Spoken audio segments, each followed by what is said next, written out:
गाजियाबाद के थाना साहिबाबाद पुलिस और मोदी नगर पुलिस ने मिलकर ज्वेलर्स की दुकान में चोरी करने वाले गिरोह का खुलासा किया है। पुलिस ने इस गैंग के 4 लोगों को गिरफ्तार किया है, जिसके कब्जे से अवैध असलाह और सिल्वर के आभूषण बरामद किया है। साथ ही पुलिस ने इनसे 2 लाख रुपए नकद बरामद किए हैं, जो इन्होंने चोरी का माल बेचकर जुटाए थे। पुलिस के मुताबिक यह सातिर चोर ज्वेलर मार्केट में घूमकर पहले ज्वेलर्स की रैकी किया करते थे और निशाना तय हो जाने के बाद रात में सुनार की दुकान पर पहुंचकर गैस कटर से उसका शटर काट लेते थे और अंदर घुसकर तिजोरी काटकर उसमें रखी नकदी व ज्वेलरी को लेकर रफ्फू चक्कर हो जाते थे। सभी गिरफ्तार अभियुक्त एक सातिर किस्म के चोर हैं, जिनके ऊपर हरियाणा, उत्तर प्रदेश, महाराष्ट्र के लाना और बेंगलुरु में भी कई घटनाओं को अंजाम देने व अलग अलग राज्यों में अलग अलग स्थानों पर आपराधिक इतिहास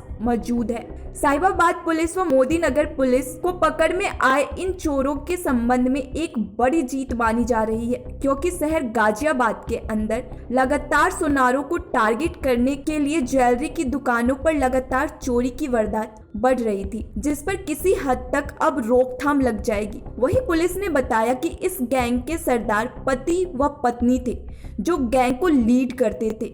चोरी करने वाले को पास किया गया, कितने मेंबर पकड़े गए, अब तक इनका आपराधिक इतिहास क्या है, पुलिस करने की क्या है? ये अभी हाल ही में घटना हुई थी हमारे यहाँ पर। एक 9 तारीख को शालीमार गार्डन में हुई थी साहिबाबाद क्षेत्र में, और 26 को गुरुद्वारा रोड मोदी नगर। तो ये 2 घटनाएं हुई थी। इनमें जो तरीका था, जब दोनों थानों की पुलिस साथ में पूरे केस को डिस्कस किया, तो जो शटर काटने का तरीका था वो एक था। सीसीटीवी फुटेज में जो गाड़ी इस्तेमाल हुई थी वो भी एक ही थी, और जो अभियुक्त गण के हुलिये से जो नजर आ रहे थे वो भी एक ही थे। तो इस केस पर काफी काम किया मैनुअल और इलेक्ट्रॉनिक सर्वेलेंस के थ्रू। फिर इसमें हमारा एक गैंग चिन्हित हुआ, जो कि जिसमें जो मुख्य अभियुक्त हैं तनवीर और उसकी पत्नी, ये मेरठ के रहने वाले हैं। और इनसे फिर संबंधित जब हम लोगों को तलाशते गए, तो इसमें अभी हमारे पास टोटल 4 अभियुक्त हैं, जिसमें तनवीर की पत्नी और 3 अन्य अभियुक्त हैं, जो कि इन दोनों घटनाओं में इन्वॉल्व थे।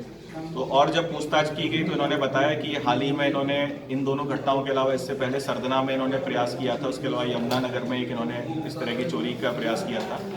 और जब इनके अन्य जनपदों से और अन्य राज्यों से जब इनकी हिस्ट्री मंगाई थी, तो अब तक जितनी क्रिमिनल हिस्ट्री प्राप्त हुई है उसके अनुसार इनके विरुद्ध तेलंगाना में, आंध्र प्रदेश में काफ़ी मुकदमे दर्ज हैं। बेंगलोर से ये लोग वांछित हैं चोरी के कई मुकदमों में, और मुंबई से ये लोग जेल भी जा चुके हैं। और इसके अलावा इन्होंने राजस्थान और आसपास भी इन्होंने कई घटनाएं इन्होंने कारित की हैं, जो इन्होंने कबूला है। बाकी इसमें एक जो मुख्य अभियुक्त है तनवीर, उसकी हम तलाश कर रहे हैं, जो भी बहुत ही जल्दी हमारे शिकंजे में होगा, और उससे हमें और अच्छी जानकारियाँ उससे प्राप्त होती हैं। मास्टरमाइंड इस पूरे गैंग का कौन है, कितने लोग ओवरऑल इस गैंग में रहे हैं उसके बारे में, और किस तरह से तेलंगाना जाते थे या फिर बेंगलोर आप बता रहे वहाँ जाया करते थे? मास्टरमाइंड इसमें तनवीर और उसकी पत्नी है, यही दोनों प्लानिंग करते थे।